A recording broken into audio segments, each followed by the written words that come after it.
স্বভাবতই যুবকদের ভিতরে ঈমান আছে, বরং বৃদ্ধদের চেয়ে অনেক বেশি আছে। যদিও আমরা বৃদ্ধরা জেনারেশন গ্যাপের কারণে যুবকদের ছোটোখাটো অন্যায়কে বড় দেখি, ছেলেপেলের সব নষ্ট হয়ে গেছে। কিন্তু আমাদের সময়ে আমরা যে পরিমাণ খারাপের ভিতরে যে পরিমাণ খারাপ ছিলাম, সে তুলনায় যুবকরা অনেক ভালো আছে। কিন্তু তারা ভালো থাকতে পারছে না, থাকতে চায় থাকতে পারে না, থাকতে চায় থাকতে পারে না।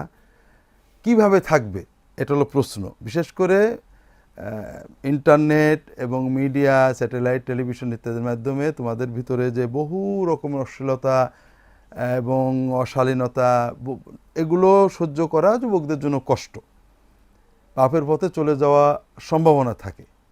এখানে প্রথম বিষয় বুঝতে হবে যে যুবকদের জন্য আল্লাহ তাআলা দিনকে সহজ করেছেন। মানুষ তো পাপ করতে পারে, তওবা তার জন্য খোলা।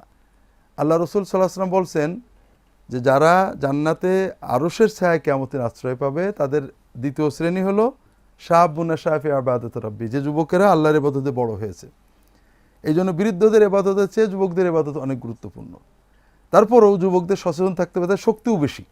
রাসূলুল্লাহ সাল্লামের সাহাবী হয়েছিলেন সবাই যুবক। রাসূলুল্লাহ সাল্লাম 40 বছর বয়সে নবুয়ত শুরু করলেন। এই নবুয়তের ওনার চেয়ে বেশি বয়সের কেউ ঈমান আনছিল এরকম আমরা দেখি না, সবাই ওনার চেয়ে কম বয়সের।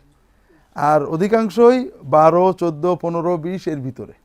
অর্থাৎ তরুণ সমাজ যত সহজে সত্য গ্রহণ করতে পারে, স্বার্থ চিন্তা না করে সত্য চিন্তা করতে পারে, এটা বৃদ্ধরা ওইভাবে পারে না। এখন প্রশ্ন হলো যে তারা কিভাবে ভালো থাকবে। ভালো থাকার জন্য কয়েকটা বিষয় মনে রাখতে হবে।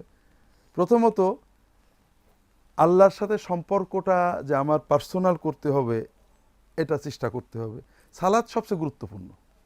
সালাতটাকে যদি যুবকরা বুঝে পড়তে পারে, সেজদায় যে ভালোভাবে আল্লাহকে দোয়া করতে পারে, আল্লাহর সাথে কথা বলার অনুভূতিতে 5 ওয়াক্ত সালাত আদায় করতে পারে, তাদের ভিতরে শক্তি আসবে, পাপ থেকে বেঁচে থাকার শক্তি অর্জন করবে।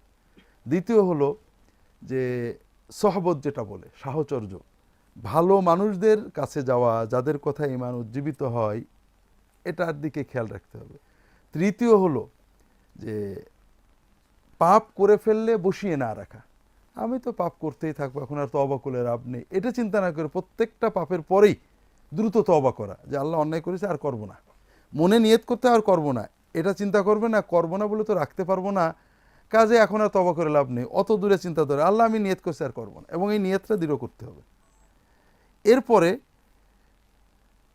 আল্লাহ তাআলার সাথে সম্পর্ক গভীর করার জন্য সহজ, নফল কিন্তু উপকারী হলো বেশি বেশি আল্লাহ জিকির করা সব সময়। এটা কিন্তু যুবকদের জন্য কঠিন কিছু না। চলতে ফিরতে আল্লাহর তাসবিহ তাহলিল করা, দুরূদ শরীফ পড়া, আল্লাহর জিকির করা, আল্লাহর সাথে কথা বলা, দোয়া করা, এটা যদিও নফল ইবাদত, কিন্তু এটা মনের ভিতরে আল্লাহর প্রতি একটা ভালোবাসা এবং পাপ বর্জনের শক্তি এনে দেয়।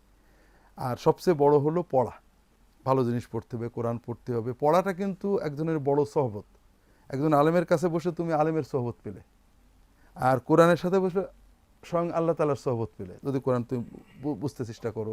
হাদিস পড়া মানে রাসূলুল্লাহ সাল্লাল্লাহু আলাইহি ওয়াসাল্লামের সহবতে থাকা, এগুলো বাড়াতে হবে।